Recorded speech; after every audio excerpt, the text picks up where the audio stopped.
saudara misalnya cek YouTube itu ada, di situ ada rekaman PA, seingat saya sudah di-post ya, sudah di-upload ya, itu judulnya pada akhirnya adalah Yohanes ya. Itu kalau nggak salah adalah rekaman PA yang kita sudah pernah bikin untuk introduksi Injil Yohanes yang pertama. Ini adalah yang kedua sebetulnya ya. Kita kalau membaca Injil Yohanes dari pasal-pasal awal ya, misalnya dari pasal 2 dan sebagainya gitu.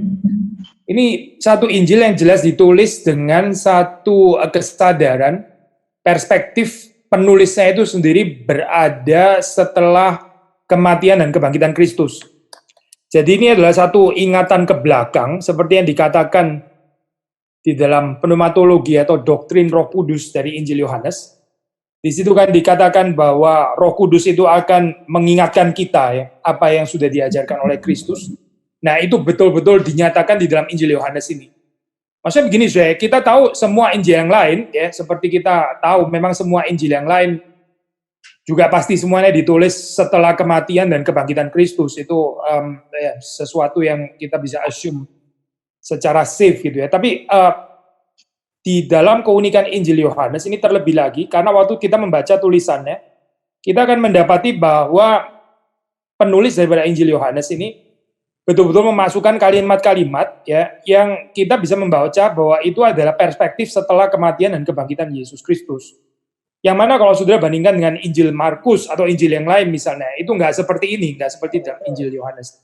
Tapi supaya kalimat-kalimat ini nggak terlalu abstrak, kita ini aja saja kita baca di beberapa bagian daripada Injil Yohanes. Saya pasal 2 ya, pasal 2 ayat ke-17. Maka teringat, ini sebelumnya yang 16 itu kan ya, pedagang-pedagang merpati itu berkata, ambil semuanya ini dari sini, jangan kamu membuat. Kepada pedagang-pedagang merpati, ya, Yesus berkata, ambil semuanya ini dari sini, jangan kamu membuat rumah Bapakku menjadi tempat berjualan. Nah ini kan Yesus yang menyucikan bait Allah ya. Lalu kemudian ayat 17, saudara membaca di situ, maka teringatlah murid-muridnya bahwa ada tertulis, cinta untuk rumahmu menghanguskan aku.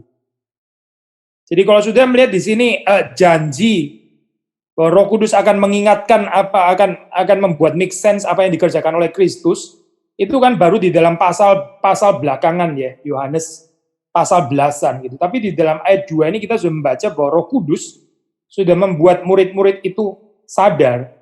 Sudah pasti bukan hanya murid-murid di dalam zaman Yesus, tapi juga komunitasnya Yohanes ya, yang untuk mereka Yohanes menulis Injil ini, termasuk juga di dalam murid-murid yang dicatat di sini ya.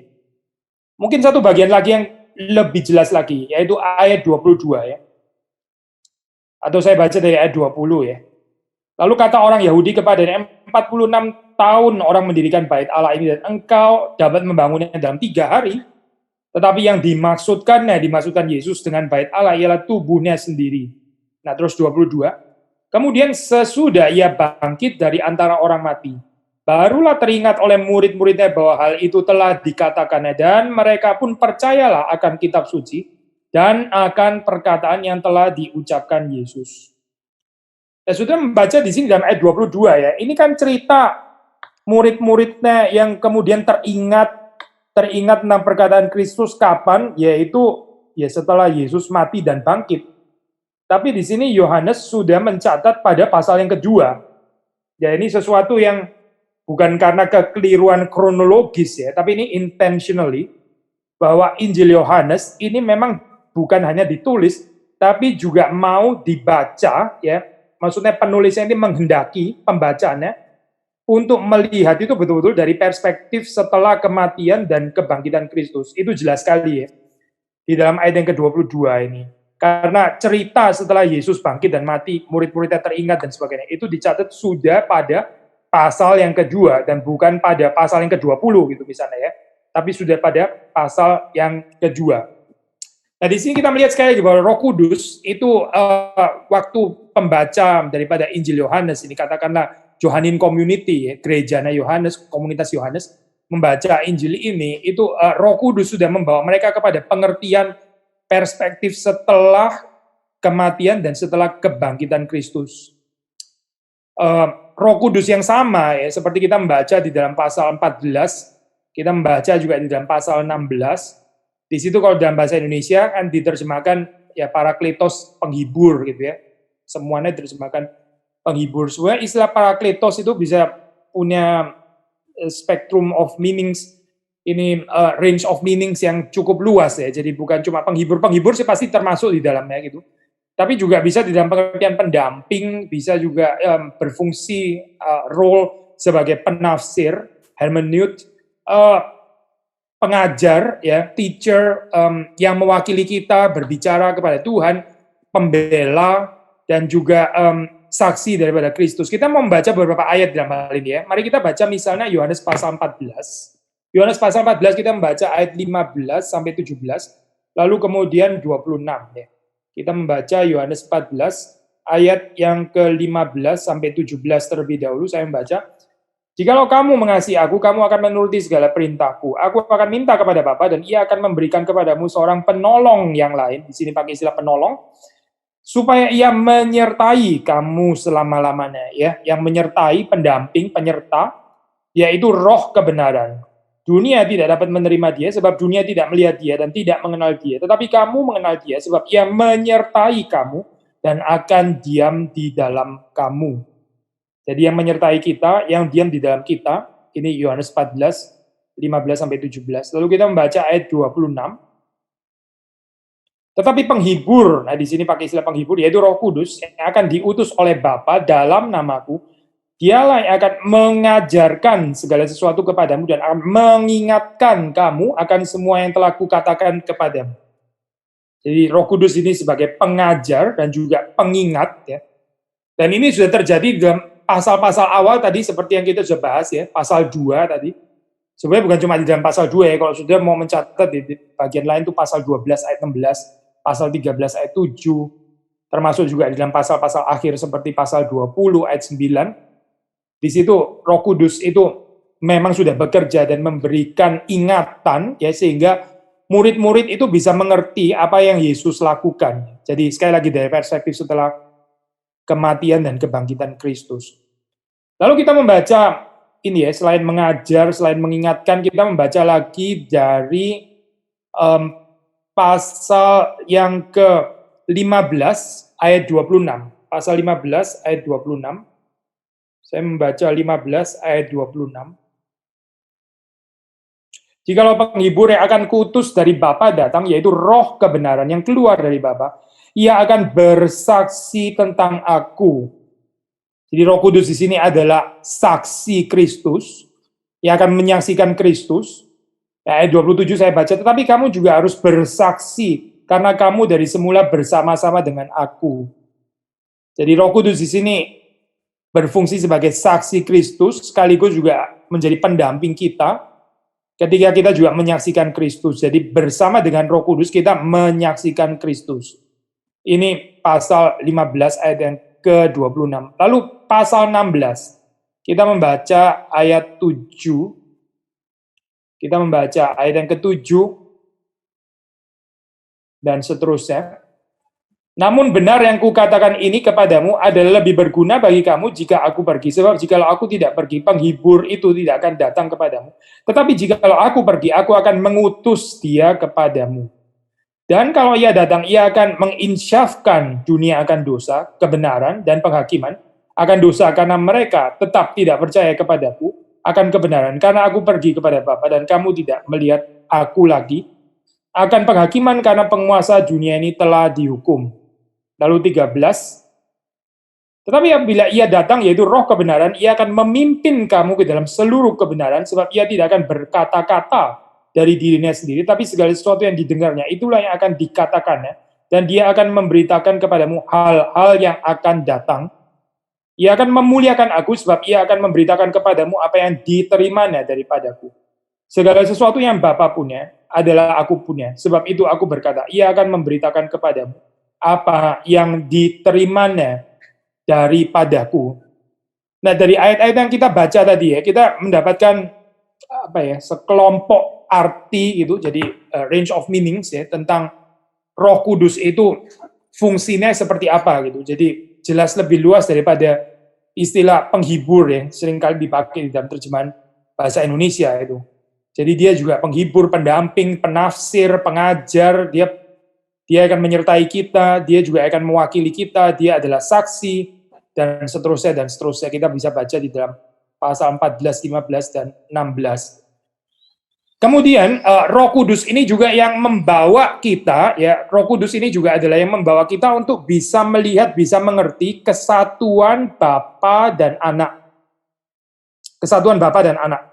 Nah, kalau kita belajar dari Credo, saudara, kita seringkali ini ya, Pak, kita kan seringkali diajarkan kalimat ini ya, bahasa Latin, konsubstansialitas.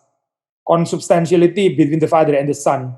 Ya, ini satu substans, lalu anak itu karena diperanakkan dari Bapa, maka memiliki substans yang sama dengan Bapa, yaitu substans ilahi itu. Tapi kalau kita melihat dalam bagian ini ya, dibandingkan dengan Injil Yohanes, memang Injil Yohanes pasti bukan tidak menerima konsep konsubstansialitas ya, pasti kita tahu Yohanes juga akan mengajarkan itu. Tapi kalau sudah melihat penekanannya di sini ya, ditekankan kesatuan Bapa dan Anak, itu lebih kepada kesatuan karya dan kesatuan perkataan, ya, kesatuan karya dan kesatuan perkataan. Jadi apa yang anak lakukan itu adalah yang Bapa kehendaki untuk anak lakukan. Nah, ini satu konsep yang penting ya, berarti kalau kita menghayati konsubstansialitas, itu kita cuma bisa mengerti ya, ini sebagai sesuatu yang eksklusif ya, hanya Bapa dan Anak. Kita nggak mungkin menyebut diri kita konsubstansialitas dengan Trinitas, kan nggak mungkin deh, karena kita bukan substansi yang sama gitu. Tetapi kalau kita menekankan kalimat seperti yang diajarkan di dalam Yohanes di sini, yaitu kesatuan itu kesatuan karya. Maksudnya bahwa anak itu tidak bekerja dari dirinya sendiri, melainkan melakukan pekerjaan Bapanya. Nah, di sini juga kita bisa diundang, kita bisa included, kita bisa dimasukkan ya, untuk menikmati kesatuan trinitatis itu oleh Roh Kudus ya. Kita dibawa kepada kesatuan Bapa dan Anak, yaitu ketika kita bukan mengerjakan pekerjaan kita sendiri, tapi kita juga setia mengerjakan pekerjaan Bapa, pekerjaan Allah. Sama seperti Yesus, sama seperti Anak itu dipersatukan ya dengan Bapa, saudara dan saya, kita juga bisa dipersatukan ya, di dalam Tritunggal, dengan Allah Tritunggal, dengan Bapa, di dalam Anak atau melalui Anak, ketika kita melakukan pekerjaan Allah. Nah, ini konsepnya jadi dinamis ya, bukan konsep yang statis gitu. Ini bukan satu kesatuan mistik yang statis, tapi kesatuan ini terjadi dengan dinamis ya. Ada pergerakan di sini, ada movement. Karena kita percaya Allah ya, Bapa kita itu masih bekerja sampai pada hari ini. Demikian juga kita seperti Kristus, kita harusnya tetap bekerja juga sampai hari ini. Dan dengan demikian kita menikmati persekutuan itu juga, persekutuan di dalam Kristus, persekutuan dengan Bapa. Jadi sama seperti Yesus yang apa yang dia katakan itu berasal dari Bapa, saudara dan saya juga diundang untuk berkata-kata itu bukan dari diri kita sendiri, tapi juga dari Bapa, dari Allah. Di dalam Alkitab banyak ayat-ayat dikatakan supaya kita jangan mengatakan perkataan yang sia-sia, atau dalam bagian yang lain, mungkin ini ya, memang bukan di dalam Injil Yohanes, tapi dalam tulisan Paulus, supaya kata-kata kita itu jangan hambar. Ya, lawan katanya itu adalah kata-kata yang penuh dengan cinta kasih. Gitu. Nah, ini adalah satu eksplorasi dari secara biblical teologi secara lebih luas ya, yang juga boleh menyatakan kesatuan kita dengan Tritunggal, seperti Bapa dan Anak itu bersatu di dalam karya, di dalam perkataan ya. Ayat yang penting di dalam hal ini ya, kalau kita membaca Yohanes 1 ayat 14, kalau tadi tentang kesatuan karya itu saudara bisa membaca di dalam Yohanes 10. Kita baca dulu deh ini, Yohanes pasal 10, ini ayat yang penting, 10 ayat 30. Mungkin satu ayat ini terus kita pergi kepada ayat yang lain. 10 ayat 30, saya baca, Aku dan Bapa adalah satu. Aku dan Bapa adalah satu. Terus 17 ya, 17 ayat 21, pasal 17 ayat yang ke-21. Saya membaca. supaya mereka semua menjadi satu, sama seperti Engkau ya Bapa di dalam aku dan aku di dalam Engkau, agar mereka juga di dalam kita. Jadi sudah melihat di sini sekali lagi ya, ini kesatuan Bapa dan Anak, Anak di dalam Bapa, Bapa di dalam Anak, lalu kita diundang untuk juga berada di dalam Bapa dan Anak, supaya atau agar mereka juga di dalam kita. Jadi kesatuan Bapa dan Anak ini sekali lagi bukan satu kesatuan yang eksklusif, tapi satu kesatuan yang inklusif, yang inviting, ya, yang mengundang kita untuk berpartisipasi, untuk masuk di dalam kesatuan itu.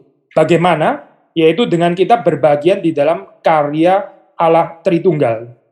Kalau saudara dan saya setia mengerjakan pekerjaan Allah Tritunggal, kita menikmati persekutuan dengan Bapa, di dalam Anak, di dalam Bapa.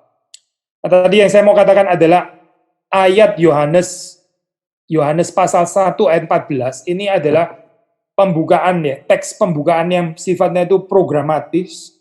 Programatis itu maksudnya menentukan keseluruhan pembacaan daripada seluruh kitab ini atau seluruh Injil Yohanes. Kita membaca bagian ini ya. Yohanes pasal yang pertama, ayat yang terkenal itu yaitu ayat yang ke-14. Kita membaca ya.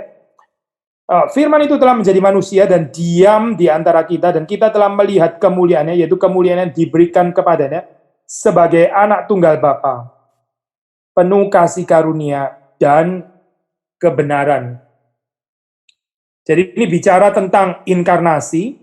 Lalu selain inkarnasi ada kata penting ini muncul ya, yaitu diam, atau dalam bahasa aslinya itu boleh diterjemahkan berkemah ya. Ini bahasa kitab Keluaran ya, berkemah di antara umat manusia, tabernakel teologi, saudara masih ingat di dalam kitab Keluaran.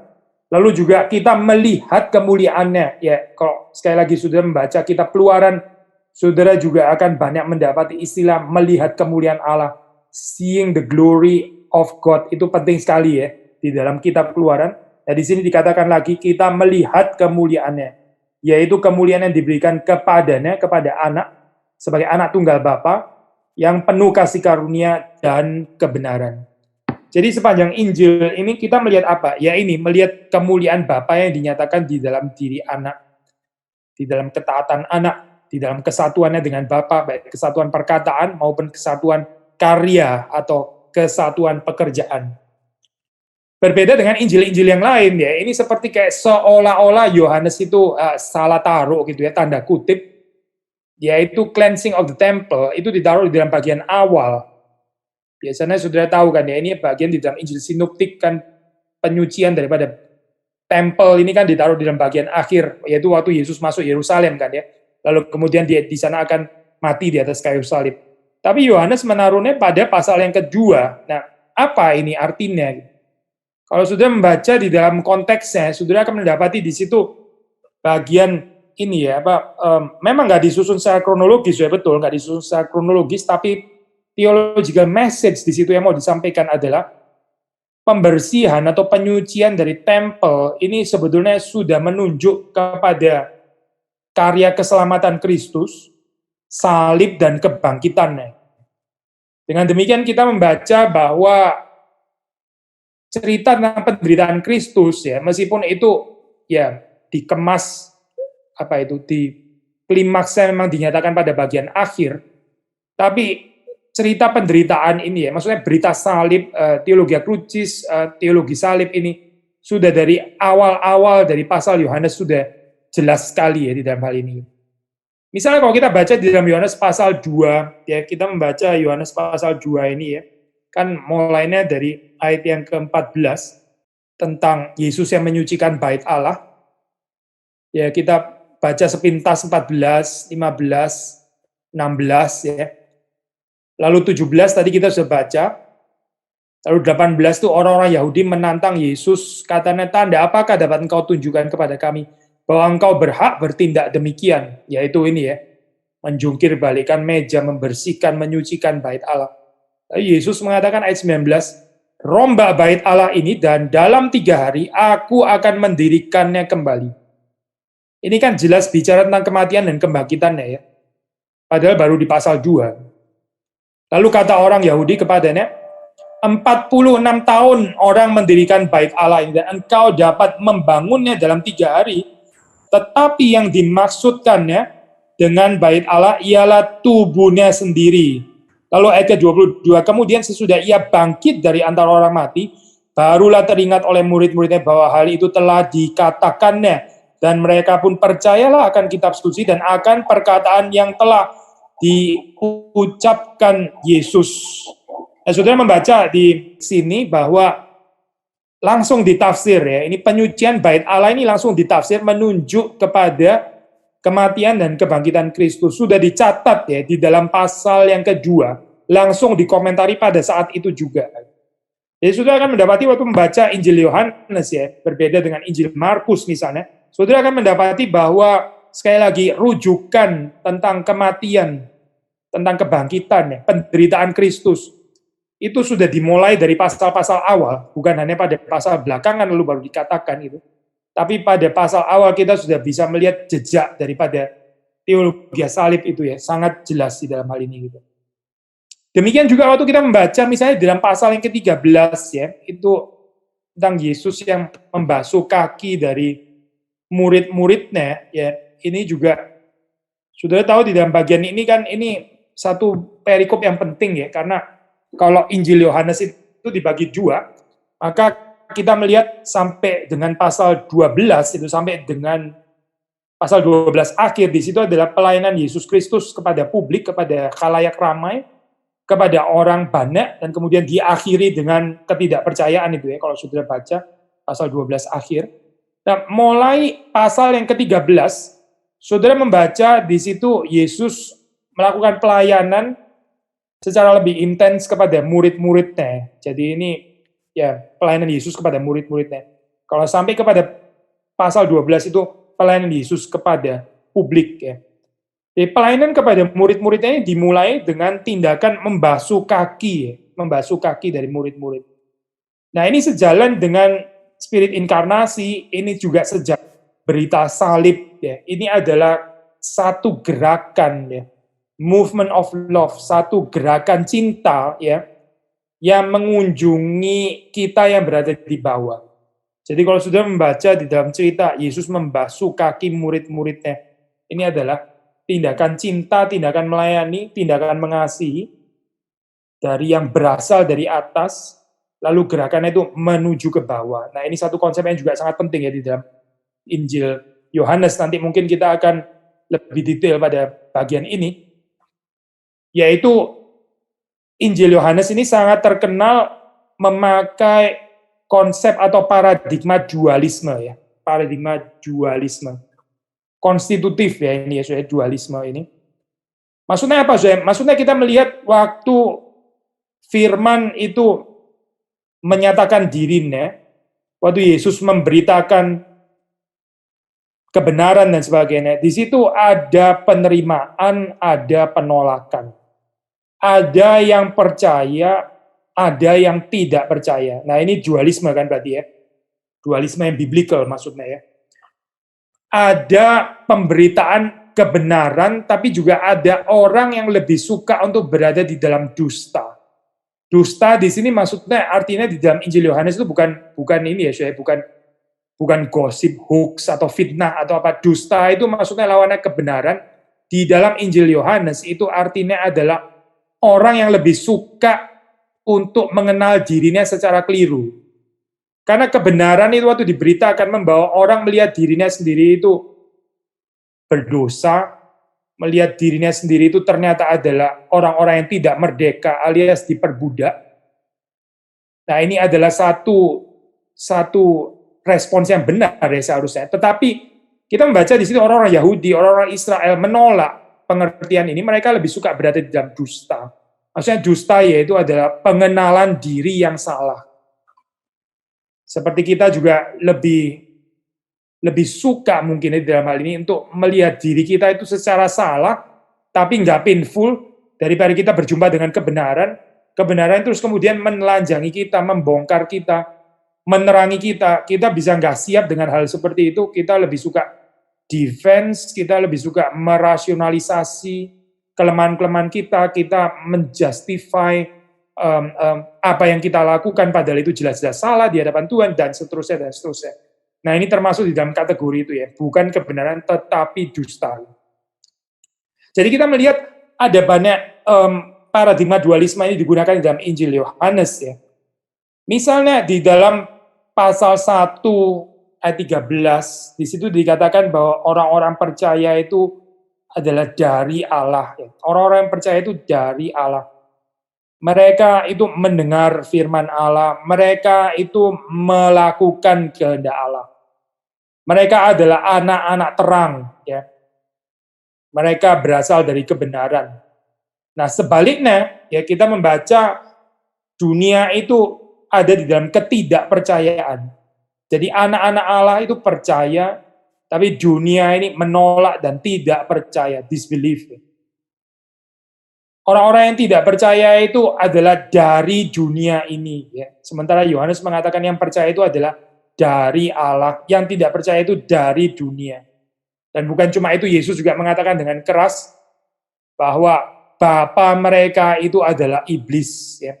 Bapamu adalah iblis, itu dikatakan kepada orang-orang yang mengeraskan hatinya, yang lebih suka berada di dalam kegelapan, di dalam kepalsuan daripada di dalam kebenaran. Jadi kontras di sini ya, anak-anak Allah, anak-anak iblis.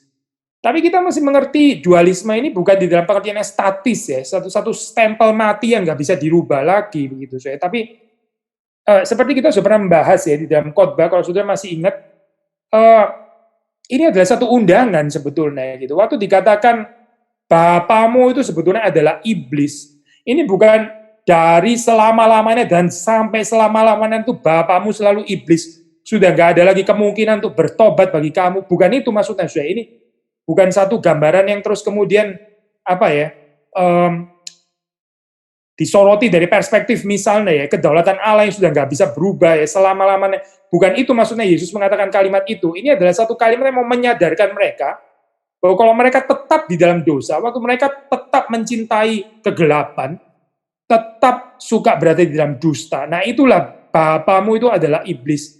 Tapi ini adalah satu teguran ya sekali lagi untuk mengajak mereka itu datang kepada terang, datang kepada Kristus. Jadi di sini kita nggak berbicara tentang dualisme yang sifatnya itu protologis ya. Protologis itu maksudnya sudah dari mulanya seperti itu. Mungkin saya kasih ini ya perbandingan yang ilustrasi yang mungkin bisa menolong, hopefully bisa menolong ya. Kita kadang-kadang orang reform bicara tentang reprobat dan predestinasi, election, reprobat dan sebagainya. Itu kita membicarakan seperti kayak satu gambaran dualisme protologis dari sanana ya, kedaulatan Allah dan sebagainya. Tapi kalau kita baca misalnya di dalam tulisan Calvin ya, kita akan mendapati bahwa konsep itu termasuk di dalam Canons of God dan sebagainya. Saudara akan mendapati bahwa konsep reprobat ya dan konsep predestinasi atau election itu sebetulnya nggak simetris ya, nggak simetris. Ini bukan satu penetapan yang simetris yang sama-sama kuat gitu ya, tapi bukan diberitakan seperti itu gitu. Kalau kita membaca di dalam tulisan baik itu Canons of Dort atau di dalam ini ya, Westminster Catechism Confession, di dalam tulisan daripada teologi Calvin. Demikian juga kalau saya kembali kepada Injil Yohanes, waktu kita mengerti dualisme di sini, dualisme ini maksudnya di dalam dunia ini memang ada terang dan gelap gitu ya, ada terang dan gelap. Tetapi pada mulanya itu ya bukan terang dan gelap, bukan. Pada mulanya itu adalah firman. Pada mulanya itu adalah firman yang bersama-sama dengan Allah dan dia adalah Allah. Sehingga kita melihat di sini waktu diberitakan tentang dualisme itu sebetulnya adalah satu undangan supaya orang itu bisa masuk ke dalam satu transisi dari tidak percaya menjadi percaya. Sehingga dualismenya itu mungkin bisa dibandingkan dengan gambaran Paulus waktu dia membicarakan tentang manusia lama dan manusia baru. Ini kan juga dualisme kan ya. Ciptaan lama, ciptaan baru. Adam dan Kristus kan juga dualisme kan sebetulnya kan ya. Tapi waktu Paulus mengatakan kalimat itu, yang dia mau adalah yaitu supaya kita itu meninggalkan manusia lama, lalu terus kemudian menikmati pemberian Allah, karunia Allah, yaitu ciptaan baru yang sudah disediakan di dalam Kristus itu. Di dalam hal ini kita bisa membaca Injil Yohanes juga di dalam spirit yang sama, di dalam pengertian yang sama. Nah, kalaupun di dalam Yohanes itu banyak menghadirkan dualisme ini ya, terang, gelap, lalu terus kemudian kebenaran, dusta ya, dari atas, dari bawah dan sebagainya. Itu sebetulnya adalah satu encouragement, satu undangan supaya kita boleh berpindah dari kerajaan kegelapan, itu masuk ke dalam kerajaan terang, ya, satu undangan supaya kita boleh meninggalkan apa yang lama, pinjam bahasanya Paulus, untuk masuk kepada apa yang baru yang sudah disediakan oleh Tuhan. Sehingga sekali lagi kita di sini melihat bukan satu gambaran dualisme yang statis, yang sudah dari sononya seperti itu ya, ala Manikeisme ya. Ini pertempuran antara the good and the evil yang sudah dari sononya seperti itu ya, dan gak selesai-selesai dan akan selama-lamanya seperti itu. Bukan dualisme itu maksudnya ya. Karena Yohanes mau mengencourage ya pembacanya itu untuk meninggalkan kegelapan itu, lalu terus kemudian menikmati kehidupan di dalam terang yang ada di dalam Tuhan. Dan jangan lupa ya, kalau kita membaca di dalam Yohanes pasal pertama itu kita membaca sekali lagi seperti tadi saya sudah singgung, pada mulanya adalah firman. Nggak pernah dikatakan pada mulanya itu adalah terang dan gelap, nggak ada, ayat itu nggak ada. Pada mulanya adalah firman, firman itu bersama-sama dengan Allah dan firman itu adalah Allah. Lalu setelah bagian ini baru bicara tentang penciptaan ya. Jadi seperti kita tahu memang Yohanes pertama ini selain banyak mengambil daripada Exodus, juga mengambil dari Genesis kan ya, dari kitab Kejadian di situ. Nah, saudara membaca juga teologi penciptaan di sini ya. Misalnya di dalam ayat ketiga, segala sesuatu dijadikan atau diciptakan oleh Dia, dan tanpa Dia tidak ada satupun yang telah jadi atau telah diciptakan dari segala yang telah dijadikan atau telah diciptakan. Jadi ini bicara tentang penciptaan di sini gitu. Tapi pada mulanya adalah firman. Allah Bapa Sang Pencipta itu mencipta bukan tanpa firman, Dia mencipta dengan firman atau melalui firman. Dan baru kemudian kita membaca tentang terang dan gelap, yaitu di dalam ayat 5 ya. Tapi sebelumnya di dalam ayat 4 dikatakan dalam Dia ada hidup dan hidup itu adalah terang manusia. Sudah perhatikan di sini ya. Yohanes 1 itu bicara tentang firman, bicara tentang Allah Bapa, bicara tentang penciptaan oleh Bapa melalui firman atau bersama dengan firman. Lalu ayat 4 bicara tentang terang. Baru setelah itu ayat kelima, terang itu bercahaya di dalam kegelapan dan kegelapan itu tidak menguasainya. Sudah melihat di sini ya. Ada dualisme, iya ada dualisme, ada antitese, antitese antara terang dan gelap. Tapi sekali lagi saya tidak simetris gitu. Ini tidak simetris dan nggak boleh dimengerti sebagai dualisme protologis ya, karena ini bukan terang itu ya. Terang itu diberitakan terlebih dahulu. Dan kalau sudah membaca di dalam kitab Kejadian juga sama saya, itu Allah waktu menciptakan dia mengatakan jadilah terang. Allah nggak pernah mengatakan jadilah terang dan jadilah gelap. Nggak ada itu saya, ayat itu nggak ada. Yang ada adalah jadilah terang. Jadi sudah melihat di sini satu gambarannya asimetris ya. Yang lebih ditekankan itu adalah existence of the good di sini dalam hal ini ya. Yang baik itu ada terlebih dahulu. Ini konsep yang penting ya. Karena kalau tidak kita akan masuk di dalam penghayatan dualisme yang keliru. Seolah-olah diajarkan oleh Injil Yohanes padahal kita nggak mengerti konsep asimetris tadi gitu.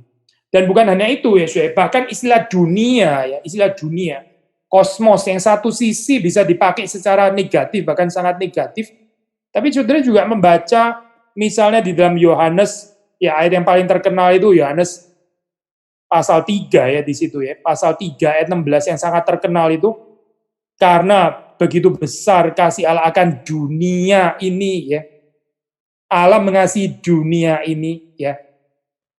Lalu terus kemudian di dalam Yohanes pasal yang ke-6, saudara membaca ayat yang ke-33, Yohanes pasal 6, ayat yang ke-33, karena roti yang dari Allah ialah roti yang turun dari sorga, dan yang memberi hidup kepada dunia.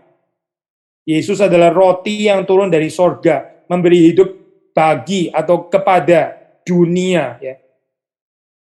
Lalu terus kemudian di dalam Yohanes pasal 9, di situ dikatakan bahwa Yesus adalah terang dunia. Dia disebut terang dunia. Ya. Yesus datang untuk menyelamatkan dunia ini. Di pasal 3 ayat 16, ayat 17. Ya. Jadi sekali lagi ya, betul memang Yohanes ini mengajarkan tentang paradigma dualisme. Ya. Tapi dualisme ini bukan dualisme yang simetris, Tapi saudara melihat di sini bahwa yang baik itu ada terlebih dahulu. Bahkan di dalam pasal yang pertama tadi ya, dikatakan salah satu statement yang sangat beautiful. Waktu terang itu bercahaya, sekali lagi kita mengulangi ayat yang keempat pasal 1 ya. Dalam dia, yaitu di dalam firman itu, ada hidup dan hidup itu adalah terang manusia.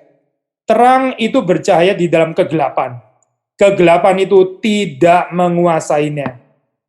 Sekali lagi ya, terang itu bercahaya di dalam kegelapan, dan kegelapan itu tidak menguasainya.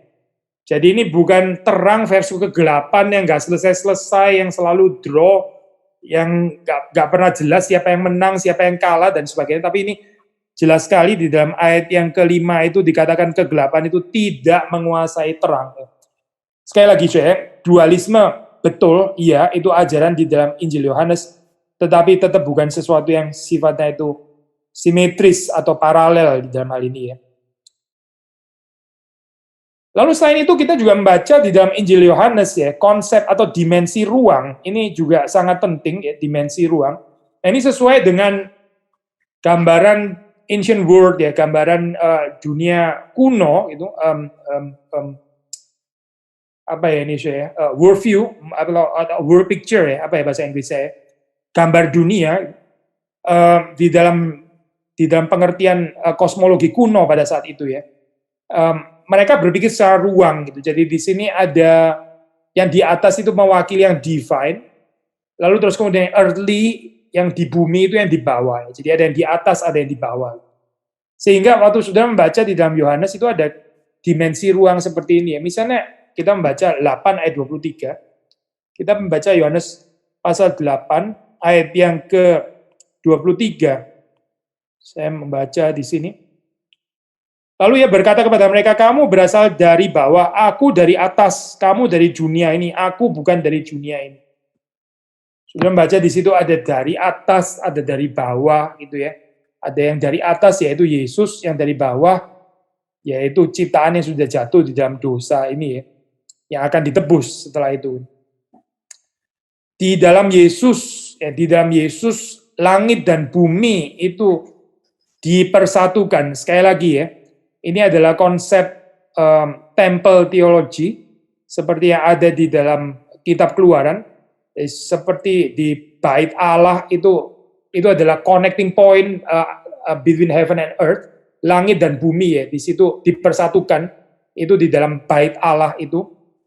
Maka kalau sudah membaca di dalam Injil Yohanes, bait Allah itu adalah Kristus, bait Allah itu adalah Sang Firman. Sudah membaca misalnya di dalam pasal 1 ya, pasal 1 ayat yang ke-51, 3 ayat yang ke-13 saya baca ini ya. 1 pasal yang ke-51, lalu kata Yesus kepadanya, aku berkata kepadamu sesungguhnya engkau akan melihat langit terbuka dan malaikat-malaikat Allah turun naik kepada anak manusia. Kita sudah pernah mengkhotbahkan ini ya, kalau sudah masih ingat.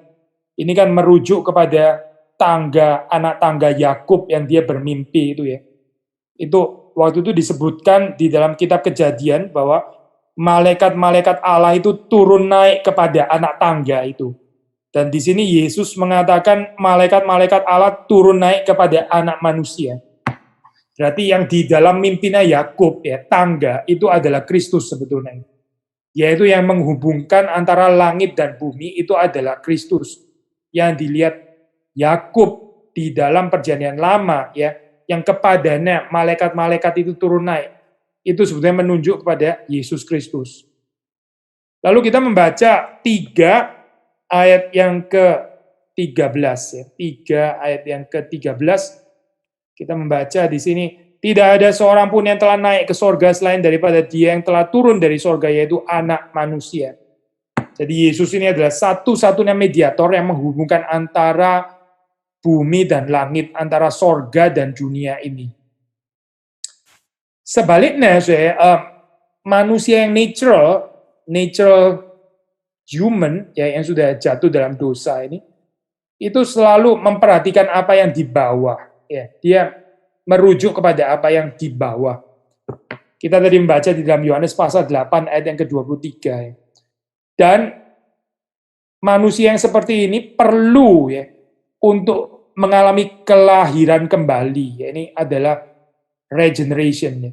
Jadi konsep kelahiran kembali di dalam Injil Yohanes itu artinya apa? Yaitu ini, orang yang berasal dari bawah, hanya memperhatikan apa yang di bawah, hanya memperhatikan hal-hal yang natural saja, hal-hal yang kelihatan. Tapi nggak bisa melihat kerajaan Allah, nggak bisa melihat dunia yang tidak kelihatan, di mana Allah itu ada, di mana Allah itu sedang membangun kerajaannya. Ya. Ini adalah orang-orang yang perlu dilahirkan kembali. Mungkin salah satu yang indah, saya nggak mengatakan wabah sekarang indah ya, tapi satu yang indah yang bisa menjadi satu refleksi kita pada saat-saat seperti sekarang adalah kita diajar oleh Tuhan untuk bisa lebih melihat dunia yang tidak kelihatan, yang mungkin waktu ketika kita sehat, nggak ada wabah, itu kita cenderung nggak terlalu peka ya dengan hal-hal seperti itu. Kita di dalam kesibukan kita yang di dalam hari-hari yang normal, kita lebih banyak memperhatikan hal-hal yang kelihatan, hal-hal yang secara kasat mata ya. Kalau pinjem bahasanya Yohanes itu hal-hal yang natural. Saya ambil contoh ya misalnya, orang Israel itu dikenyangkan oleh roti. Yesus membuat mujizat. Lalu kemudian mereka dikenyangkan oleh roti. Nah, mereka merasa kenyang secara fisik, secara natural. Tapi waktu Yesus membicarakan dirinya itu roti hidup yang akan memberikan kepuasan ya, rohani, kekenyangan rohani, mereka nggak bisa masuk ke sana. Karena apa sih? Karena mereka ini natural, manusia natural. Manusia natural itu nggak bisa melihat tentang hal-hal rohani. Mereka cuma lihatnya itu perut jasmani. Mereka cuma mengertinya itu kenyang jasmani. Ya. Harap kita waktu dalam saat seperti ini ya, kita nggak menjadi panik, menjadi sibuk hanya dengan memikirkan, wah bagaimana ya menghadapi penyakit jasmani ini ya. Lalu kita mau menjadi sehat secara jasmani. Nah, kalau kita cuma berpikir seperti ini, kita ya mirip dengan orang-orang Israel yang disebut di dalam Injil Yohanes, ini orang-orang natural yang belum dilahirkan kembali. Sekali lagi ya, kalau kita di dalam saat seperti ini ya, kita yang lebih banyak khawatirnya ya, kita yang kita lihat, yang kita sadari ini hanya adalah bagaimana bebas daripada penyakit jasmani, supaya saya memperoleh kesehatan jasmani, tapi kita nggak pernah punya ada kepekaan untuk melihat penyakit-penyakit rohani di dalam diri kita, dan bagaimana memiliki kesembuhan-kesembuhan rohani, bagaimana memiliki jiwa atau roh yang sehat di hadapan Tuhan. Kalau kita nggak ada perspektif ini, kita yang ada cuma kekhawatiran terhadap penyakit-penyakit jasmani.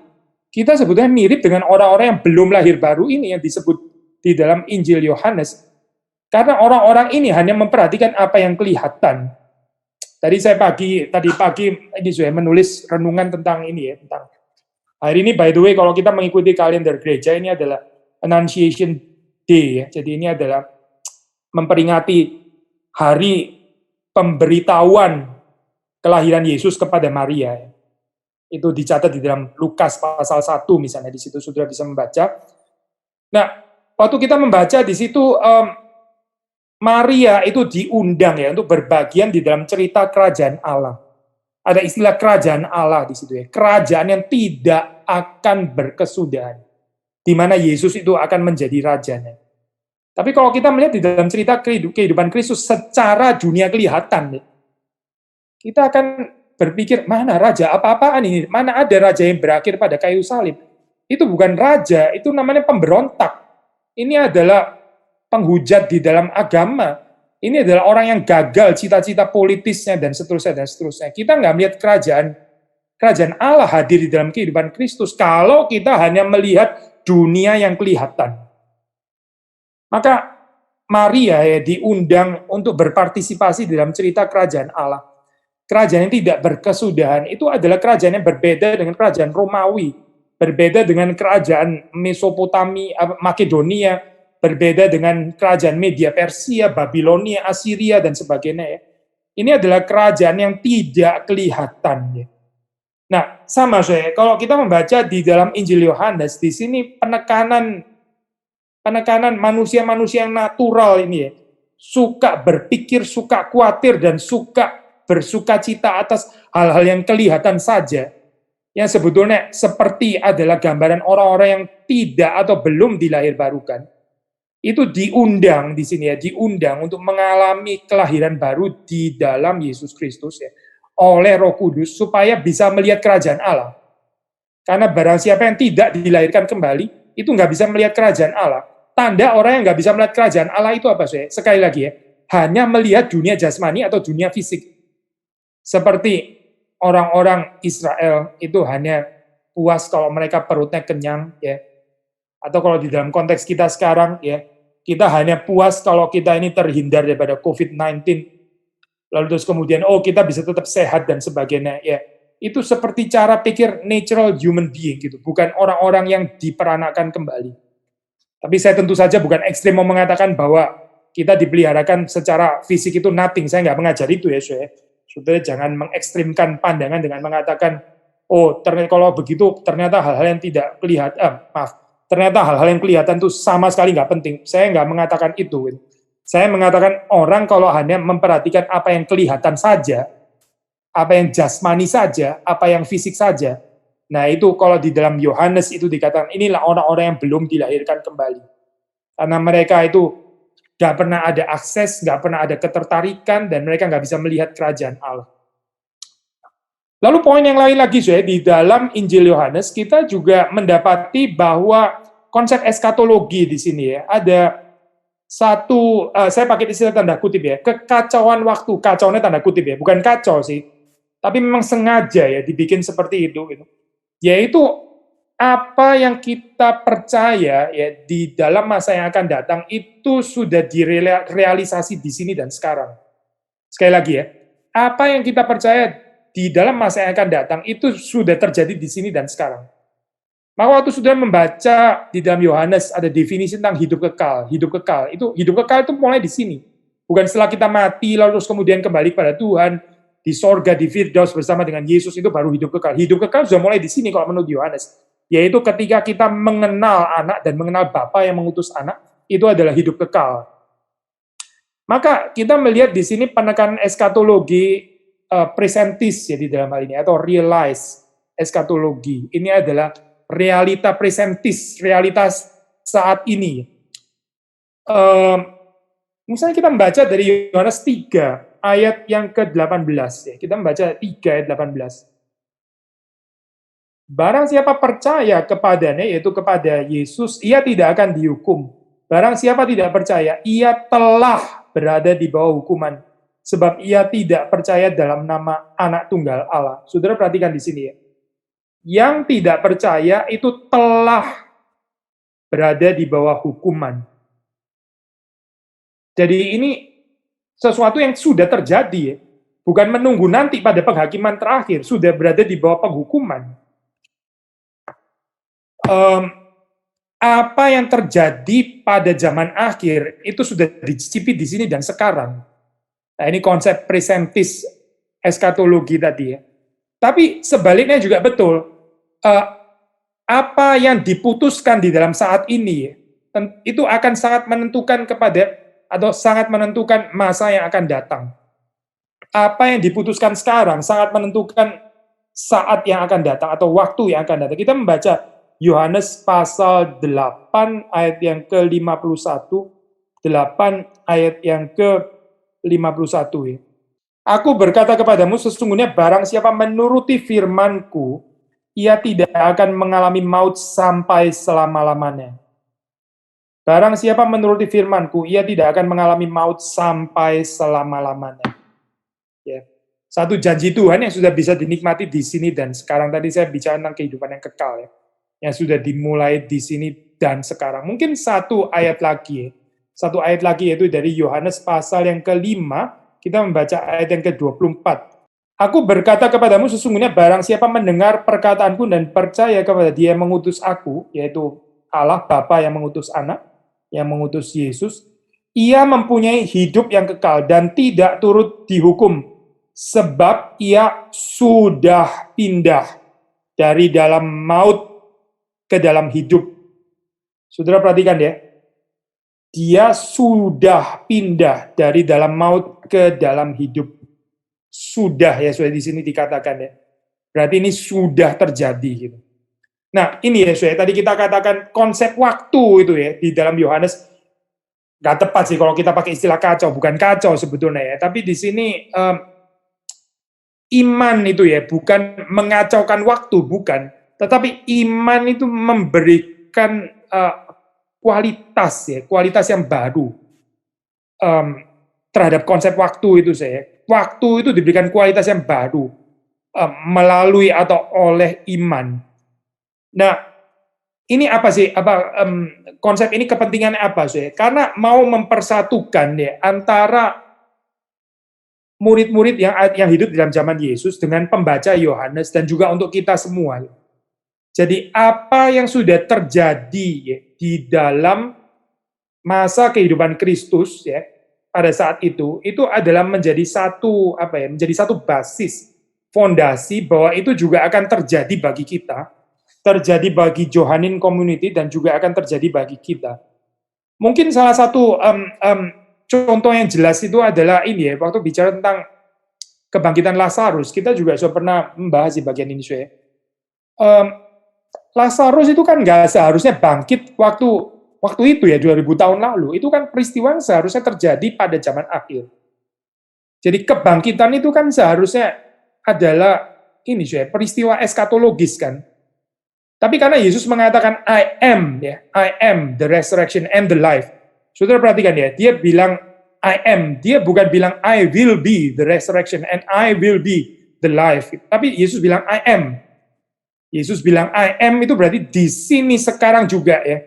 Karena Yesus itu adalah kebangkitan dan hidup. Maka dia menyatakan kuasa kebangkitannya itu. Dan Lazarus pada saat itu juga dia bangkit. Lazarus mengalami kebangkitan. Padahal dia nggak harusnya bangkit pada saat itu kan. Itu adalah peristiwa yang seharusnya di-reserve, menunggu pada zaman akhir. Tapi Lazarus bangkit pada saat itu. Karena apa? Ya precisely karena Yesus bukan He will be the resurrection, tapi He is the resurrection. Nah, ini menghubungkan antara pengharapan daripada komunitasnya Yohanes dan tentu juga adalah kita semua yang membaca Injil Yohanes ya, jauh lebih later daripada Johannine Community itu. Maksudnya begini saya, kita mengharapkan kebangkitan yang sama seperti yang terjadi pada Lazarus ya. Jadi Yesus sudah menyatakan itu di dalam masa kehidupannya sendiri dengan membangkitkan Lazarus. Nah, itu kemudian ini menjadi satu dasar pengharapan ya, bahwa kita ya nanti kelak juga akan mengalami kebangkitan yang sama. Tapi kebangkitan itu bukan hanya kebangkitan yang kelak will be saja, tapi juga kebangkitan yang presentis karena sudah dinyatakan di dalam kehidupan Yesus, yaitu di dalam peristiwa kebangkitan Lazarus. Jadi sudah melihat di sini ada kaitan antara eskatologi presentis ya dan eskatologi futuris ya di dalam Injil Yohanes. Itu menjadi sesuatu yang saling melengkapi satu dengan yang lain ya. Yang terjadi pada saat itu presentis pada saat itu adalah model, itu adalah basis fondasi dan apa yang akan terjadi kelak yaitu di dalam kehidupan saudara dan saya, di dalam kehidupan Johannine Community, gerejana Yohanes yang dituju oleh Injil Yohanes ini. Jadi saudara mendapati juga di dalam cerita yang lain, misalnya di dalam cerita ini yang terakhir, poin yang terakhir, farewell discourse ya, diskursus perpisahan ya. Diskursus perpisahan itu ya mulai pembicaraan tentang Roh Kudus itu kan termasuk di dalam farewell discourse ya. Yang mungkin puncaknya itu adalah pada Yohanes yang ke pasal yang ke-17. Nah, situ saudara juga mendapati waktu saudara membaca ini ya, pasal-pasal ini mulai dari pasal 14, 15, 16, 17. Di situ sudah mengantisipasi tentang kedatangan Kristus. Sehingga di sini yang disapa itu sebetulnya adalah juga pembacanya Injil Yohanes dan bukan hanya murid-murid yang hidup di dalam masa kehidupan inkarnasi Kristus, tetapi juga sekali lagi adalah pembacanya Injil Yohanes, termasuk saudara dan saya. Misalnya kita membaca beberapa ayat ya, kita membaca pasal 14 ini pembacaan ayat yang terakhir, setelah ini mungkin kita bisa masuk di dalam tanya jawab. 14 pasal 14 ayat kedua. Nah di situ Yesus bicara tentang di rumah Bapakku banyak tempat tinggal. Jika tidak demikian tentu aku mengatakannya kepadamu. Ya, ini kan bicara tentang yang akan datang kan sebetulnya gitu. Dan seterusnya sudah tahu ya ayat-ayat ini.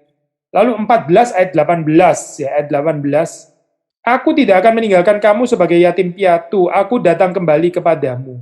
Aku datang kembali kepadamu. Ini bicara tentang parusia.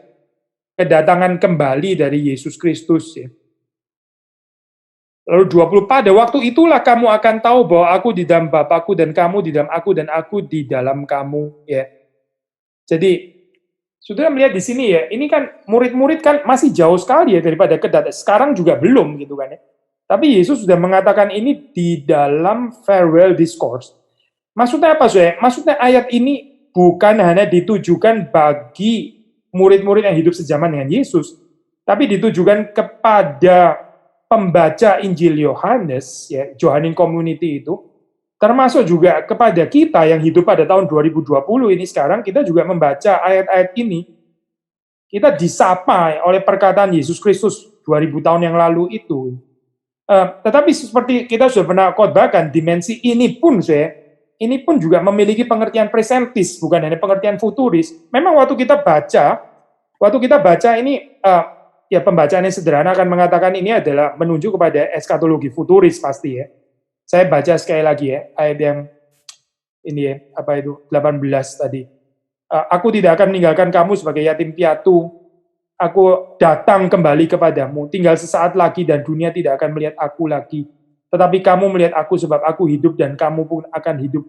Pada waktu itulah kamu akan tahu dan sebagainya. Ini kan pembicaraan yang masih jauh dan sebagainya. Tapi seperti kita sudah pernah khotbahkan ya,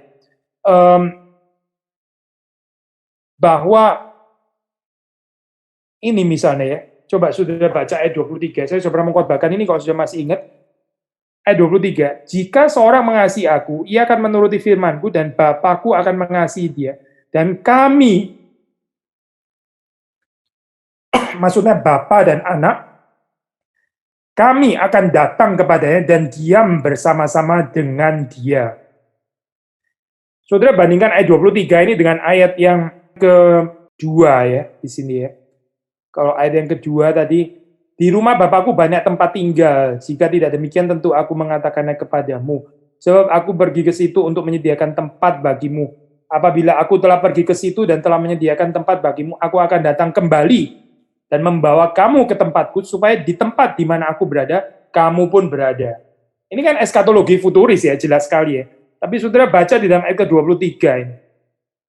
Jika seorang mengasihi aku, ia akan menuruti firmanku, dan Bapakku akan mengasihi dia, dan kami akan datang kepadanya, dan diam bersama-sama dengan dia. Jadi Bapa dan Anak itu diam bersama dengan mereka yang mengasihi Anak dan juga mengasihi Bapa. Tadi di dalam bagian-bagian awal ayat 2 ayat 3 itu kita yang akan diam di rumah Bapa. Kita yang akan ke sana. Di dalam ayat 23 ini presentis eskatologinya ya. Bapa dan Anak akan diam bersama dengan kita. Ya, jadi ini satu pembalikan yang indah gitu. Kalaupun kita belum kembali kepada Tuhan, kalaupun Yesus belum datang kembali dan karena itu kita belum bisa diam di rumah Bapa, maka Bapa dan Anak sudah bisa diam di dalam kita. Yaitu kapan? Waktu kita membaca ayat 23. Yaitu ketika kita mengasihi Anak. Waktu kita mengasihi Yesus. Menuruti firman-Nya.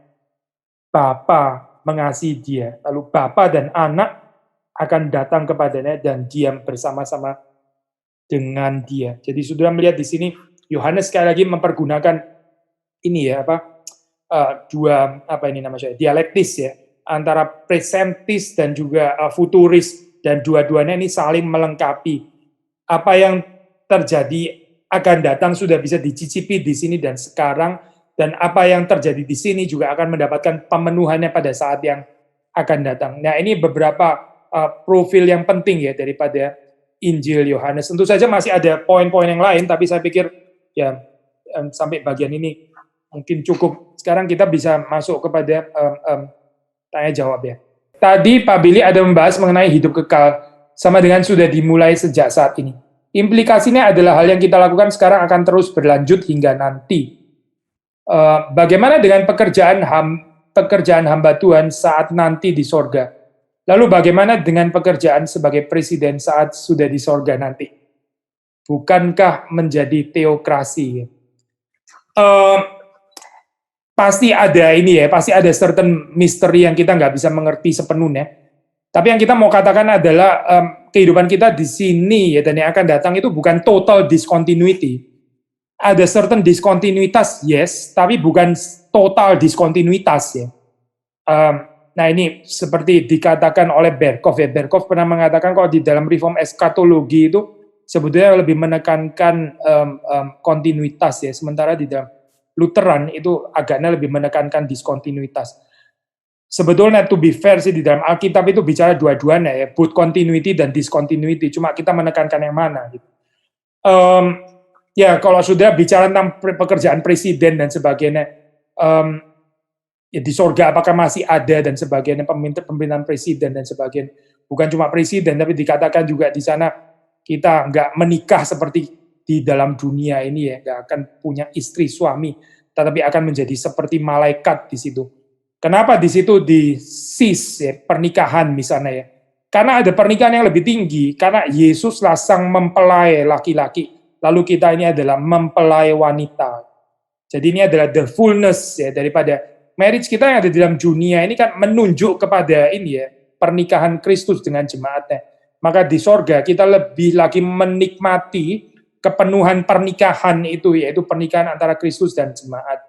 Demikian juga saya percaya dengan tugas-tugas kepemimpinan seperti ini ya, saudari katakan di situ teokrasi, Tuhan sendiri yang akan memimpin, berarti ini lebih penuh lagi kenikmatannya di dalam kita taat kepada Tuhan.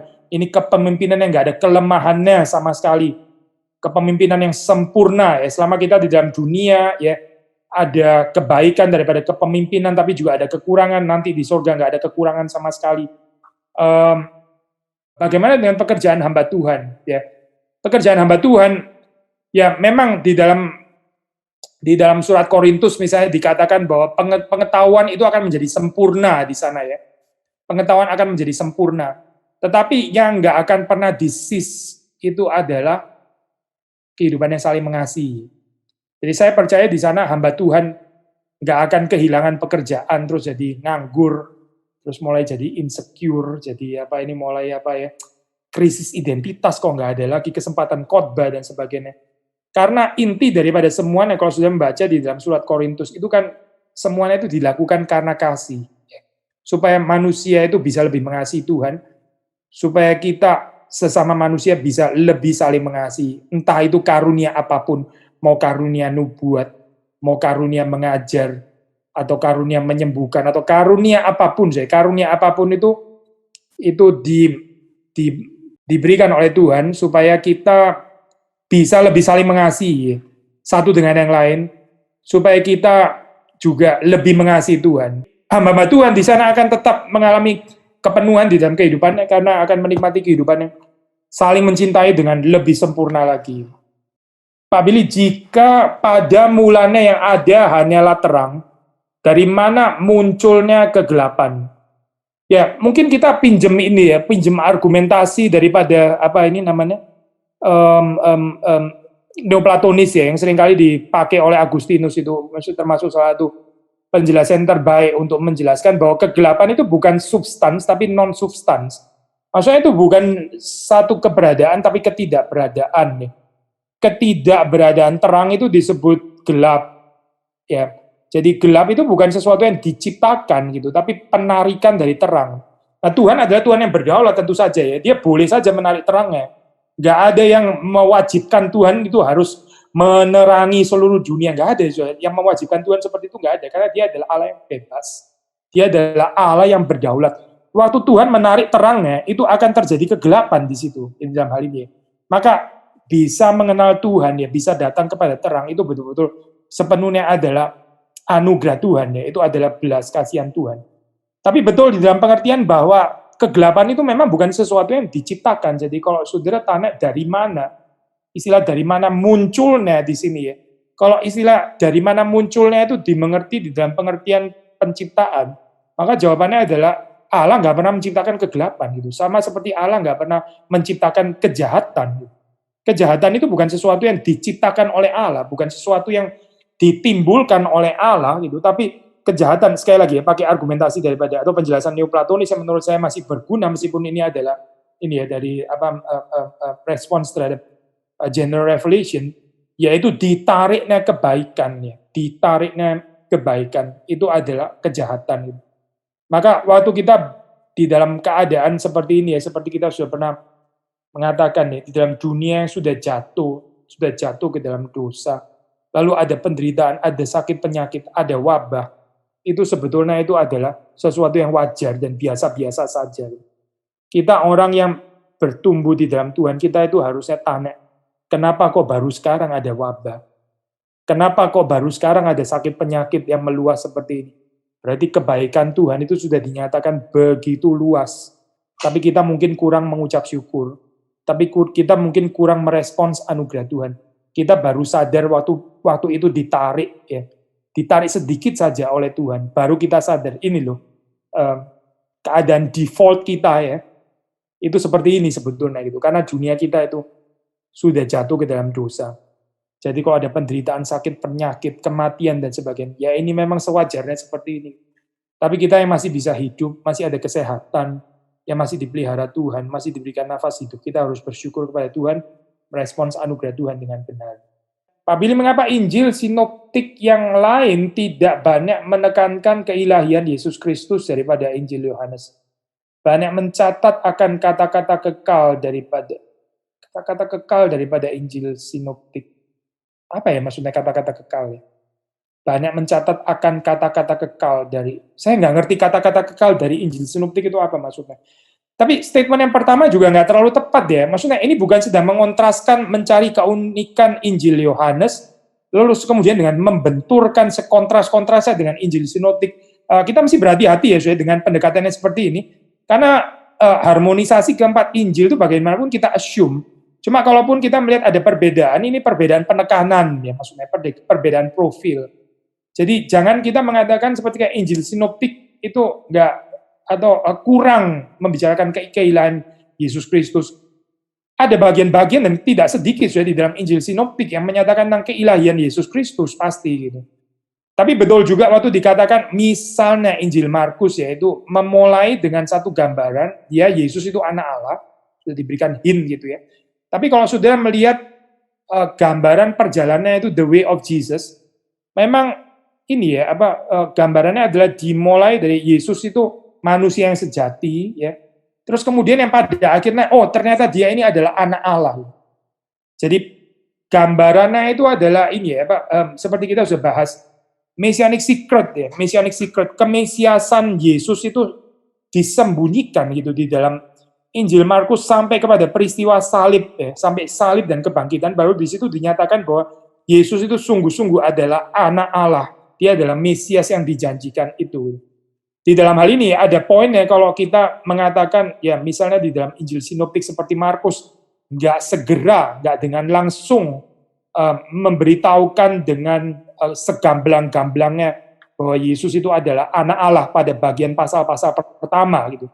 Mungkin hint ada ya, hint, tapi pembahasannya itu lebih bersifat progresif. Itu kita baca di dalam Injil Markus misalnya. Sehingga kalau pakai istilah teologi kita bisa mengatakan ya ini gambaran typical ini ya, Christology from below ya. Meskipun sekarang scholar zaman sekarang nggak terlalu suka pakai istilah ini. Istilahnya agak kuno ya, tapi masih boleh pinjam istilah ini. Ini typical Christology from below. Tapi kalau sudah membaca di dalam Yohanes, nah ini adalah Christology from above ya, Christology from above. Tapi dua-duanya baik Markus maupun Yohanes itu dua-duanya high Christology. Dua-duanya itu adalah Kristus yang dari atas, bukan Kristus manusia biasa yang terus kemudian diilahikan, dipertuhankan, bukan itu pandangan liberal ya namanya. Dua-duanya itu adalah mengajarkan high Christology, cuma satu approach-nya itu from below, yang lain itu approach-nya from above. Saya pikir Christology from below ada keindahannya sendiri, Christology from above juga ada keindahannya sendiri. Malam Pak Billy, di dalam Injil Yohanes, Yesus katakan bahwa di rumah Bapakku banyak tempat tinggal. Apakah ini berarti sorga ada banyak rumah seperti di dunia Pak? Nah, saya sudah pernah khotbahkan bagian ini ya, jangan kita memproyeksikan keinginan kita di dunia Lalu terus kemudian kita di sorga, kita berharap kita punya kapling-kapling sendiri. Setiap orang punya vilanya masing-masing, ya paling sedikit 10.000 meter. Semua orang punya gazebo sendiri-sendiri dan masing-masing ada kolam renangnya. Dan setiap rumah diisi dengan home theater dan seterusnya. Ini gambaran konyol seperti ini gitu. Saya khawatir dengan konsep orang tentang sorga ya, itu merupakan proyeksi keinginan duniawi sebetulnya. Lalu diproyeksikan ke sorga. Sekali lagi ya, saya khawatir dengan gambaran sorga yang sebetulnya lebih merupakan proyeksi keinginan duniawi kita yang ada di di dunia ini gitu. Lalu kita proyeksikan ke sana gitu. Hati-hati ya, karena di dalam sorga itu jelas nggak ada ini ya. Kita nggak akan kehilangan personalitas kita ya, itu betul gitu. Tapi di sorga itu nggak ada tempat untuk individualisme gitu. Jadi kalau kita di sini lebih banyak sukacitanya itu sukacita individualistik. Saya khawatir entah di sorga kita nggak kerasan. Karena di sorga itu sukacitanya itu lebih komunal gitu dan sudah pasti relasional, komunal dan personal, bukan impersonal. Sukacita kita dengan tadi misalnya ya, kolam renang sendiri, home theater sendiri dan sebagainya. Itu sukacita impersonal. Itu sukacita dengan barang, sukacita dengan keadaan. Sukacita di sorga itu adalah sukacita personal, sukacita relasi dengan Tritunggal, sukacita relasi dengan orang-orang pilihan dari sepanjang masa dan di sepanjang tempat. Jadi waktu di sini dikatakan misalnya ya, kenapa pakai istilah itu banyak tempat ya, there are many rooms ya. Simply kita tafsir sederhana saja pasti cukup gitu. Ini dikontraskan dengan keadaan dunia kita yang nggak hospitable, yang nggak memberikan kepada kita ruang untuk gerak, yang membuat kita seringkali mengalami ketersesakan. Nah ini semua ini ya paradigma ruang ini.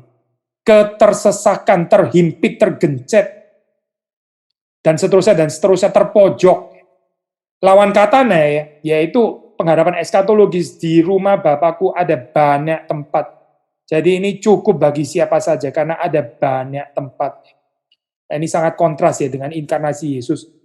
Waktu Yesus mengunjungi kita di dalam dunia, nggak ada ruang, nggak ada tempat, nggak ada room yang menyambut dia. Tapi Yesus memberikan banyak ruang, banyak tempat untuk kita di sorga ya. Cukup dengan kita menginterpretasi seperti itu ya. Jangan ditafsir dengan masing-masing punya istana kecil sendiri-sendiri nanti di sorga gitu. Karena itu mimpi duniawi, bukan gambaran pengharapan eskatologi. Ada seorang filsuf yang mengatakan badan adalah penjara jiwa dan di dalam kekristenan juga ada membahas hal tersebut. Kita tidak boleh mengikuti keinginan daging. Apakah kedua hal ini memiliki prinsip yang sama? Bukankah pernyataan tersebut bisa mengarah kepada percaya akan adanya reinkarnasi? Saya nggak mengerti logika saudara dengan reinkarnasi, kenapa dikembangkan ke sana gitu, saya nggak bisa mengikuti. Cuma ini ya, apa penjelasan ya, ini Platonis, Neoplatonis, tubuh itu penjara jiwa dan sebagainya. Ajaran Kristen jelas melihat kebaikan daripada tubuh ya, bukan cuma secara negatif gitu. Misalnya Paulus mengatakan tubuh itu adalah bait Roh Kudus, jelas di sini sangat berbenturan dengan konsep Platonis dan Neoplatonis gitu. Murid-murid Yesus itu yang mengikut Kristus disebut tubuh Kristus ya, bukan jiwa Kristus, tapi tubuh Kristus. Jelas di sini pengertian tubuh dipakai dalam pengertian yang positif ya. Tetapi seperti saudara tanyakan, kenapa di sini pakai istilah keinginan daging misalnya? Nah, saya membatasi ini ya, Pak, vocabulary ini menurut teologi Yohanes saja ya. Karena kalau di Paulus pengertiannya bisa ada kemiripan pasti juga, tapi juga ada perbedaan. Nah, itu istilah daging ya yang dipakai di dalam Injil Yohanes itu seperti yang tadi kita sudah katakan, yaitu natural human. Ini adalah manusia yang belum lahir baru, yang belum dilahirbarukan, nggak bisa melihat kerajaan Allah, sehingga yang diperhatikan itu adalah hal-hal yang kelihatan saja. Saudara membaca ya di Yohanes 3 itu Nikodemus, Yesus bicara tentang kelahiran baru, tapi Nikodemus menanggapinya, bagaimana orang yang sudah tua masuk lagi ke dalam rahim ibunya. Berarti pengertiannya dia itu adalah pengertian jasmani ya, bukan pengertian rohani. Yesus bicara tentang spiritual regeneration. Tapi Nikodemus mengerti sebagai physical generation. Nah, sudah membaca di dalam pasal keempat, Yesus di situ bicara tentang air hidup yang akan mengalir dalam hati manusia ya, dan tidak akan menimbulkan dahaga. Tapi terus kemudian perempuan Samaria itu mengatakan, oh Tuhan berikan kepadaku air seperti itu supaya saya nggak usah datang ke sumur ini lagi. Dia masih pikir air yang secara jasmani. Yesus bicara air rohani. Nah ini adalah gambaran orang yang sebelum dia itu spiritually regenerated, ya, dia nggak bisa melihat hal-hal rohani atau hal-hal yang tidak kelihatan itu. Ini yang disebut dengan daging. Ya. Orang yang mengikuti keinginan daging itu apa maksudnya? Yaitu adalah orang-orang yang hanya melihat dan digerakkan oleh hal-hal yang ada di dalam dunia ini secara dunia kelihatan. Tapi mereka nggak tertarik dengan urusan kerajaan Allah. Itulah orang-orang yang mengikuti keinginan daging. Nah kalau di dalam surat Yohanes, dikatakan selain keinginan daging juga keangkuhan hidup, keinginan mata, ya, yaitu apa yang terlihat oleh mata jasmani kita. Keinginan mata, keangkuhan hidup, dan keinginan daging. Saat Alkitab ditulis, apakah Alkitab ditulis memang untuk sulit dimengerti? Atau manusia yang bikin ribet? Karena banyak sekali hal yang mesti kita tahu, tapi pun tetap nggak ngerti Alkitab seutuhnya. Ya, semua juga nggak mengerti, saya juga nggak mengerti kalau nggak belajar daripada orang lain yang terlebih dahulu mengerti. Gitu. Jadi kita mesti hati-hati dengan ini, pengajaran yang mengatakan kita nggak perlu tafsiran, kita nggak perlu pengajar, kita langsung baca Alkitab, kita nggak perlu komentari dan sebagainya, kita bisa langsung ngerti dengan pertolongan Roh Kudus dan sebagainya. Satu sisi memang kita percaya tentang clarity of the Bible, ya, itu sufficiency of the Bible, kecukupan Alkitab kita percaya, kejelasan Alkitab itu kita juga percaya, itu prinsip yang betul, ya, itu prinsip reformatoris. Tapi ini bukan berarti terus kemudian kita nggak perlu belajar daripada orang lain. Ada orang di dalam doktrinnya itu kacau balau, ya, salah. Sebetulnya sudah pernah dibicarakan di dalam sejarah gereja, tapi dia nggak mau belajar baik-baik sejarah gereja. Akhirnya dia mengulang-ulang ajaran bidat yang sudah pernah dikutuk di dalam konsili-konsili yang penting misalnya. Karena dia nggak mau mempelajari bagian itu, akhirnya dia pikir itu penemuannya dia secara kreatif, secara original, autentik. Ternyata bukan original, ternyata itu sudah pernah ditemukan oleh pandangan-pandangan bidat dan sudah dikutuk oleh gereja ya pada saat itu. Nah ini sesuatu yang sayang ya. Demikian juga saya percaya kita bisa menggali Alkitab melalui komentari-komentari yang baik. Ini perlu kerendahan hati. Jadi tadi kita akan mengatakan jangan dikuasai oleh keinginan daging. Itu keangkuhan hidup. Ya. Apa sih itu keangkuhan hidup? Bisa macam-macam. Salah satunya adalah angkuh karena nggak mau belajar dari orang lain. Ada orang di dalam kehidupannya itu, setiap kali harus selalu dia yang kasih tahu. Dia selalu mau dia yang harus didengarkan oleh orang lain, tapi dia sendiri nggak mau dengar orang lain.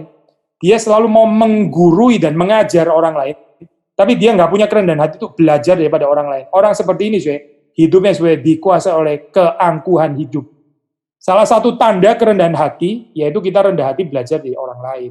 Nah kalau kita nggak mengerti Alkitab, ya mari kita belajar daripada orang-orang yang sudah mendahului kita, sudah mengerti terlebih dahulu. Ada pengajar-pengajar yang ada di dalam gereja, kita menghargai mereka.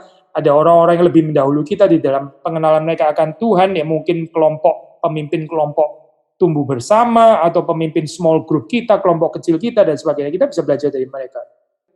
Dalam Yohanes 9 ayat 3, Yesus katakan bahwa orang buta itu bukan dosa dia atau orang tuanya, tapi karena pekerjaan-pekerjaan Allah harus dinyatakan di dalam dia.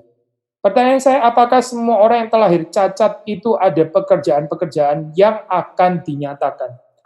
Nah, ini pertanyaan yang sangat baik ya. Kalau saudara membaca, Yesus itu sangat lincah ya di dalam menjawab pertanyaan-pertanyaan ini ya. Kita nggak cukup hanya dengan membaca Injil Yohanes, kita juga bisa membaca Injil Sinoptik yang lain misalnya. Di dalam bagian ini di dalam bagian ini betul kalau saudara mengatakan, khusus di dalam Yohanes 9 di situ Yesus mengatakan bahwa kita nggak membicarakan di sini ya, ini dia dosa ini karena apa? Karena dosanya dia sendiri, meaning individual gitu ya, atau ini dosa akibat orang tuanya. Yesus mengatakan, kita nggak bicara itu. Kita bicara vektor ke depan saja, karena pekerjaan-pekerjaan Allah mau dinyatakan di dalam dia. Tapi kalau saudara membaca misalnya di dalam Injil Lukas ya, ada di situ cerita orang yang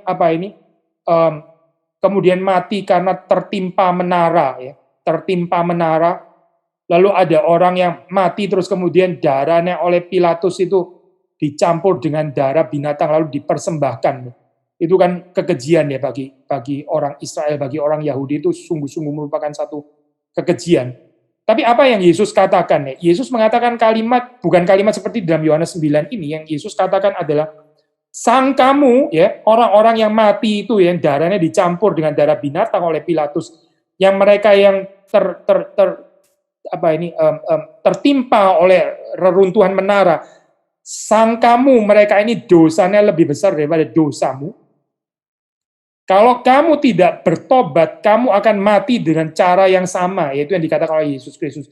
Berarti di dalam kalimat itu, Yesus mengafirmasi adanya ini ya, fakta kematian yang dikaitkan dengan akibat dosa. Jadi adalah orang-orang yang berdosa, lalu terus kemudian dihukum oleh Tuhan. Tetapi yang Tuhan mau koreksi dalam bagian itu ya, bukan bahwa ini loh, kematian mereka itu nggak ada hubungan dengan dosa, bukan itu. Tapi begini yang mau dikoreksi oleh Tuhan. Kita seringkali berpikir orang lain menderita, orang lain mati, itu karena akibat dosanya mereka. Kita nggak sadar bahwa kita ini sendiri juga dosanya nggak lebih sedikit, nggak lebih kecil daripada mereka. Dosa kita mungkin lebih besar daripada mereka, tapi kita belum dihukum. Nah itu loh maksudnya. Jadi di dalam ayat itu, Yesus mau mengatakan, kamu itu juga dosamu itu nggak kalah besar sebetulnya daripada dosanya mereka. Mereka berdosa dan mereka dihukum. Nah, sekarang kamu belum dihukum, meskipun dosamu juga besar. Itu berarti Tuhan masih memberikan kepada kamu waktu untuk bertobat. Jadi dalam bagian itu ya, Yesus mengafirmasi ya, adanya kaitan penghukuman sebagai akibat dosa. Tapi di sini, di dalam Yohanes 9, itu tidak. Jadi saudara membaca di sini, Yesus mengajak berpikir ke depan, tapi ada saatnya juga Yesus mengafirmasi bahwa penderitaan atau kematian itu bisa merupakan akibat daripada dosa. Saya pikir kita nggak bisa memutlakkan kedua-duanya ya. Kita perlu lincah, perlu bijaksana daripada Roh Kudus. Jangan setiap kali kita, misalnya ya, kita sedang besuk orang sakit, lalu kita di situ langsung menghakimi. Nah, Bapak pasti berdosa ini. Karena kalau Bapak nggak berdosa, Bapak nggak akan sakit seperti ini. Bapak sakit ini pasti karena ada dosanya. Nah, itu kita memutlakkan deh. Memutlakkan penderitaan pasti karena akibat dosanya dia. Padahal dosa itu nggak tentu akibat dosanya dia, bisa dosanya yang lain, bisa juga karena Tuhan mau menyatakan pekerjaannya, bisa macam-macam. Tapi sisi yang lain, saya pikir juga sama, kita juga nggak bisa mengatakan bahwa orang yang sakit itu pasti nggak ada urusan apa-apa dengan akibat dosa. Nggak ada yang tahu, mungkin waktu dia sakit betul-betul merupakan peringatan dari Tuhan karena dia sudah hidup berdosa. Akhirnya Tuhan mau menegur dia dengan cara yang keras, Tuhan izinkan dia untuk menderita sakit penyakit, siapa tahu gitu ya. Jadi di dalam saat seperti itu, kita juga jangan sembrono mengatakan kalimat misalnya, Pak, ini Bapak sakit, Bapak mesti tahu ya, ini nggak ada hubungannya sama sekali dengan dosa gitu. Jadi jangan khawatir Pak, ini nggak ada kaitannya apa-apa dengan kesalahan Bapak. Saya pikir kita juga nggak bisa memastikan itu, tapi setiap orang mesti bergumul di dalam hatinya sendiri, waktu dia menderita apa yang Tuhan mau dia belajar di dalam hal ini. Nah, kita sebagai pelayan-pelayan kita bisa membantu dia di dalam mencari atau menggumulkan pertanyaan-pertanyaan tersebut tanpa harus menjadi judgmental.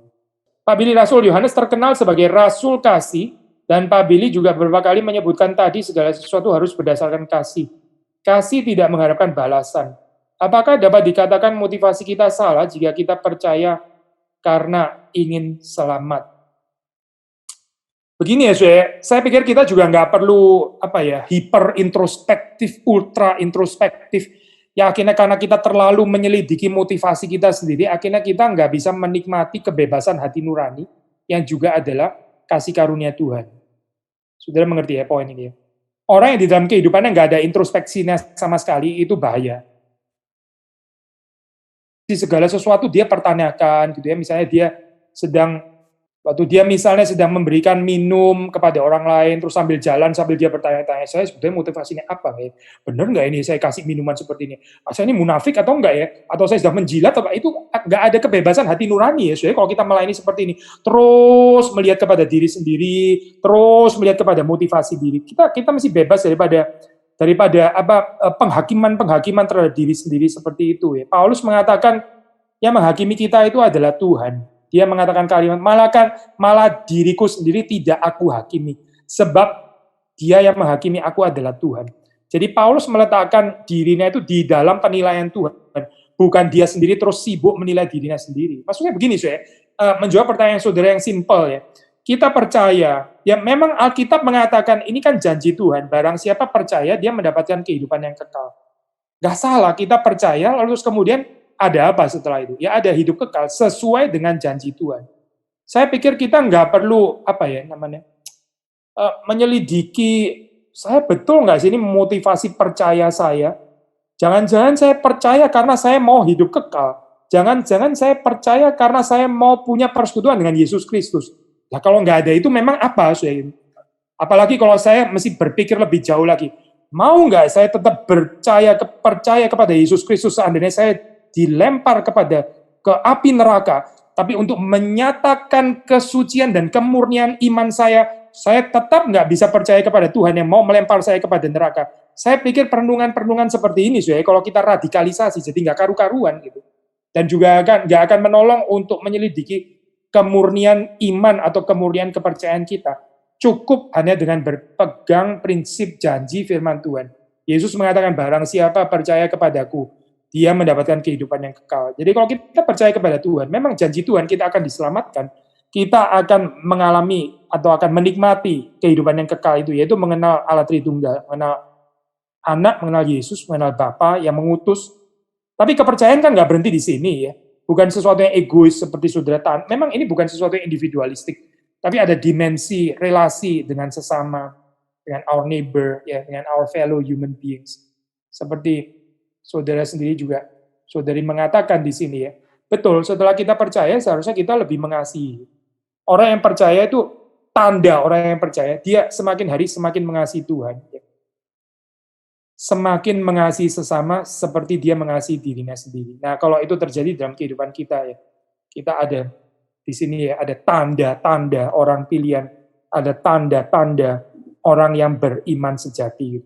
Saya setuju dengan saudari, waktu di sini dikatakan kalau kita betul-betul bertumbuh ya di dalam Yesus Kristus, kalau kita sungguh-sungguh percaya, maka tandanya adalah kita semakin hari ini semakin mengasihi. Termasuk juga di dalam saat-saat seperti ini ya, di dalam wabah. Sekali lagi, hendaklah kita juga digerakkan lebih oleh cinta kasih ya, bukan digerakkan oleh kekhawatiran, ketakutan, keegoisan, keselamatan diri sendiri, tapi sungguh-sungguh digerakkan oleh cinta kasih. Kalau saudara bertemu dengan orang lain, saudara bertemu karena cinta kasih ya, di dalam kasih juga ada bijaksana. Kalau saudara menghindari dari pertemuan dengan orang lain, saudara melakukan itu juga karena saudara mencintai sesama. Semuanya karena kita mencintai, karena kita mengasihi Allah, dan karena kita mengasihi sesama. Kiranya Tuhan memberkati kita semua. Mari kita masuk dalam doa. Tuhan, kami bersyukur kami bisa belajar daripada Injil Yohanes, dan masih banyak yang kami bisa gali, yang kami bisa pelajari. Tolong supaya kami bisa semakin mengenal Engkau melalui pengenalan kami akan firman Tuhan.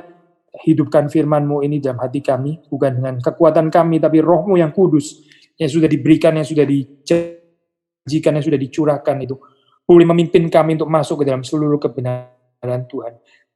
Terima kasih Tuhan untuk janji-Mu ini. Berikan kepada kami juga kehausan, kelaparan, untuk boleh terus mengenal Engkau, boleh terus mengenal kebenaran, kelimpahan kebenaran firman Tuhan. Demi Yesus Kristus yang sudah mati dan sudah bangkit bagi kami menaikkan doa kami. Amin.